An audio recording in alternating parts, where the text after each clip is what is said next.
Hello students, मेरा नाम है शिवाज सिंह और आप देख रहे हैं वाईफाई टू लाइफ है। आज की इस वीडियो में बात करने वाले हैं हम मेजरमेंट ऑफ टाइम के ऊपर। टाइम क्या होता है? टाइम हम कितना समझते हैं टाइम को? सेकेंड, मिनट, आवर्स, डे में भी समझ सकते हैं, ईयर जा सकते हैं बस। लेकिन जब हम स्टार्ट करते हैं टाइम को सेकेंड से, तो सेकेंड की डेफिनेशन क्या होती है इसको समझना बहुत ज़रूरी है। टाइम टू टाइम डेफिनेशन भी चेंज होती रही। प्रेजेंट में जो सेकेंड की डेफिनेशन है उसको समझने के लिए थोड़ा सा हम अपने हिस्ट्री में जाएंगे। ऐसे भी बात पूछा जाए कि एसआई यूनिट क्या होती है टाइम की, तो आप डेफिनेटली सेकंड ही बताएंगे। तो इसके पीछे का इतिहास क्या है और प्रेजेंट टाइम में उसकी डेफिनेशन कहाँ से आती है, थोड़ा सा हमें पीछे जाना पड़ेगा। तो पहले के टाइम में क्या होता था कि कोई यूनिट नहीं हुआ करती थी, तो लोग क्या करते थे कि रोज़ से मतलब है कि दिन, ठीक है, यानी रोज़ हर दिन को उन्होंने एक यूनिट बना लिया। सुबह जैसे सूरज उगा, शाम हुई, एक उनका टाइम कंप्लीट हो गया, यानी कहने का मतलब कि एक उनका ड्यूरेशन एक यूनिट बन गया। बट फिर लोगों ने ऑब्जर्व किया कि ये काफ़ी लंबी यूनिट हो गई। लंबी यूनिट कहने का मतलब यदि किसी छोटा काम को करना हो, कम टाइम को करना हो, तो उसे वो डिफाइन नहीं कर पाते थे। फिर आगे क्या हुआ, लोगों ने इसे छोटे छोटे नंबरों में बांट दिया। वो नंबर क्या क्या थे? कुछ इस तरह से नंबर थे, 2 हो गया, 3, 4, 5, 6, 8। तो उन्होंने क्या किया, पूरे दिन को इस भाग में डिवाइड कर दिया, इस नंबरों में डिवाइड किया। कहने का मतलब कि मान लेते हैं कि कोई किसी को पहरा देना है, तो वहाँ पे क्या कर दिया, 2 लोग लगा दिया गया। कुछ टाइम तक एक आदमी रहेगा, कुछ टाइम तक दूसरा आदमी रहेगा। तो उससे उन लोगों को आइडिया आया कि हमने क्या किया कि पूरे दिन को 2 हिस्सों में बांट दिया। फिर उन्होंने 3 कर दिया, उसी तरह 4 कर, 5, 6, 7, 8 कर दिए, ठीक है। तो इस तरह से उन्होंने क्या किया, इस चीज़ को डिफाइन करने लगे। फिर उन्हें ऑब्जर्व हुआ कि नहीं, ये भी एक बड़ा टाइम हो जा रहा है। अगर एक दिन को भी 2 हिस्सों में करते हैं, 8 हिस्सों में भी करते हैं, तो काफ़ी बड़ी हो जाती है। तो लोगों ने क्या किया अब कि उस चीज़ को चेंज करना शुरू कर दिया छोटी छोटी यूनिट में।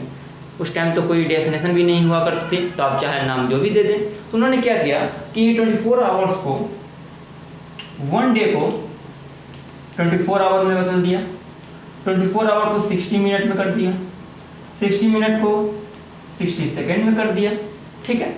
60 सेकेंड को क्या किया, 60 थर्ड्स में कर दिया, फिर 60 क्वार्टर में कर दिया। इस तरह से उन्होंने डिफाइन कर दिया। सेकेंड नाम दे दिया, क्वार्टर नाम दे दिया, थर्ड दे दिया। फिर उन्हें धीरे धीरे ऑब्जर्व हुआ, उन्हें रियलाइज हुआ कि ये जो सेकेंड है, 60 सेकेंड जो दिख रहा है, सेकेंड की जो उनकी यूनिट दिख रही है उनके द्वारा बनाई हुई, ये काफ़ी एक्यूरेट है। अगर मिनट की बात करें तो काफ़ी बड़ी हो जा रही है, थर्ड्स की बात करें तो काफ़ी छोटी हो जा रही है।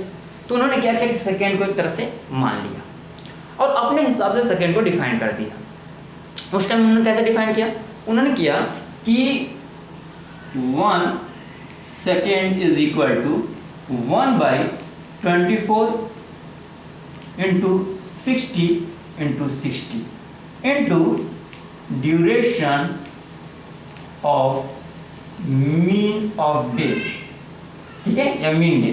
यानी उन्होंने क्या किया कि 1 सेकेंड को उन्होंने डिफाइन किया 1/24 60 into 60 into durations of mean of the day.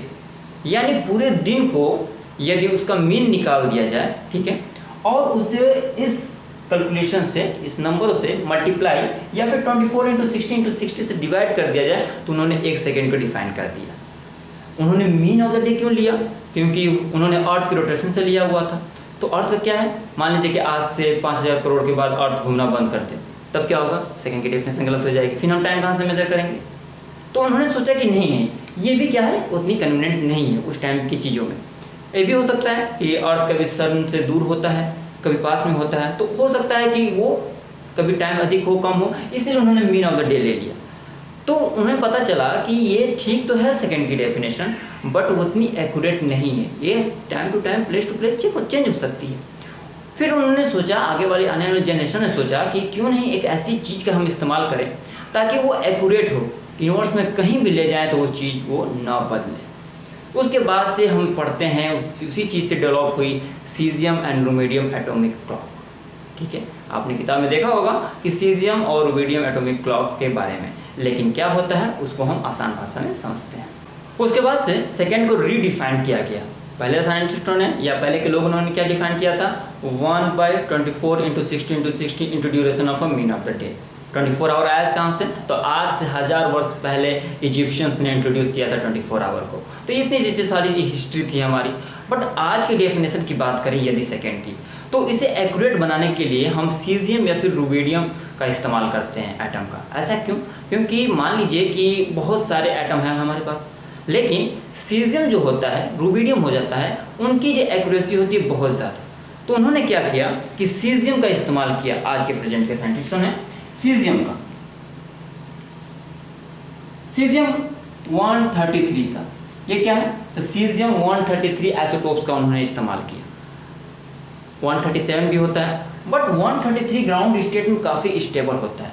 तो ये तो हम जानते हैं कि किसी भी अगर हम एटम्स को क्या करते हैं कि अगर उसे एनर्जी देते हैं तो उनके जो इलेक्ट्रॉन होते हैं वो एक्साइटेड स्टेट में चले जाते हैं और वहाँ से रेडिएशन क्रिएट होती है। तो उन्होंने कहा कि वो तो हाइड्रोजन भी होगा, ऑक्सीजन भी होगा, लेकिन सीजियम में उसकी एक्यूरेसी और रेडिएशन क्या होगी? ज़्यादा एक्यूरेट होगी। रूबिडियम में हालांकि होगी, उसे समझते हैं, लेकिन सीजियम को पहले ये समझते हैं कि सीजियम को मान लीजिए कि ये हमारा सीजियम है,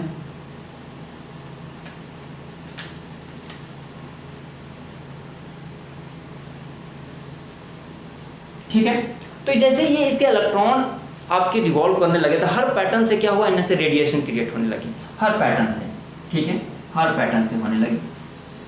तो ये जो रेडिएशन निकल रही है, इसमें हमने देखा कि एक जो रेडिएशन ऐसी है जो जिसकी एक्यूरेसी बहुत ज़्यादा है, बहुत ज़्यादा।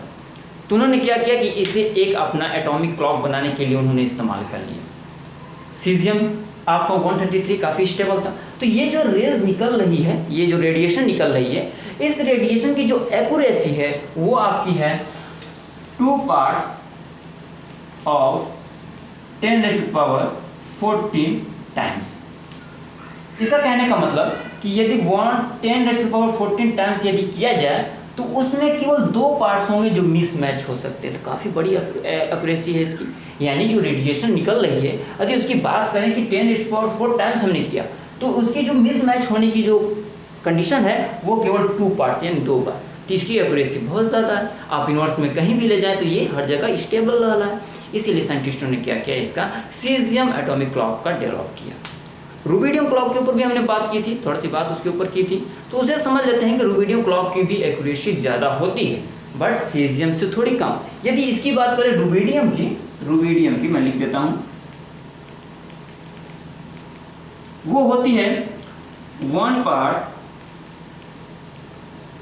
इन 10⁻12 टाइम, ऐसे कर लेते हैं, ठीक है। यानी 1 पार्ट्स होती है 10⁻12 टाइम्स में। तो ये तो अच्छी है आपकी एक्यूरेसी, बट सीजियम की ज़्यादा है। लेकिन रूबिडियम का भी अपना एक फ़ायदा है, क्योंकि रूबिडियम क्या होती है? पोर्टेबल होती है। तो जितनी भी दुनिया में जितने भी अगर सीजियम क्लॉक हैं उनको सिंक्रोनाइज करने के लिए हम रूबिडियम क्लॉक का इस्तेमाल करते हैं, क्योंकि रूबिडियम क्लॉक क्या होता है? आपका पोर्टेबल होता है। तो इन सभी चीज़ों को जानने के बाद सीजियम रूबिडियम के बाद सीजियम का एक इस्तेमाल किया, क्योंकि इसकी एक्यूरेसी बहुत ज़्यादा थी, हमने यहाँ पर बताया। तो फिर 1 सेकेंड को इसी बेस पे डिफाइन किया गया। क्या डिफाइन किया गया? कहा गया यदि आपका सेकेंड ड्यूरेशंस ऑफ 9192631770 यानी इतने टाइम्स यदि इसका रेडिएशन होता है तो उसे हम 1 सेकेंड बोलेंगे।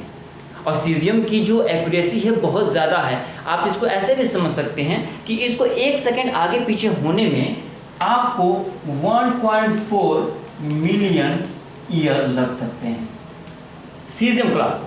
इसीलिए सीजियम एटॉमिक क्लॉक का हम इस्तेमाल करते हैं। नई जो डेफिनेशन है सेकेंड की, जिसको रीडिफाइन किया गया, वो है यदि इतनी बार उसके पीरियड्स ऑफ रेडिएशन होते हैं तो उसे हम 1 सेकेंड में कैलकुलेट करेंगे। अभी मैंने बताया कि 1 सेकेंड आगे पीछे होने में 1.4 मिलियन ईयर आपके इस्तेमाल होते हैं। रूबिडियम का भी इंपॉर्टेंट बताया कि ये पोर्टेबल होता है, जिससे आपका जितनी भी सीजियम क्लॉक हैं, एटॉमिक क्लॉक सीजियम हैं, उनको सिंक्रोनाइज करने में इसका इस्तेमाल होता है। आई होप ये वीडियो आपको पसंद आया होगा। यदि पसंद आया तो प्लीज़ इसे लाइक कर लीजिएगा। कमेंट बॉक्स में बताइएगा कहाँ डाउट रह गया, किस चीज़ को क्लियर करना है। साथ ही साथ यदि आप चैनल पर नए हैं तो प्लीज़ चैनल को सब्सक्राइब कर बेल आइकन को हिट कर लीजिएगा और जितना हो सके इस वीडियो को शेयर कीजिए। आप जितना इस चैनल को सपोर्ट कर सके उतना अच्छा रहेगा। तो मिलते हैं एक नए वीडियो नए कंटेंट के साथ। Thanks for watching.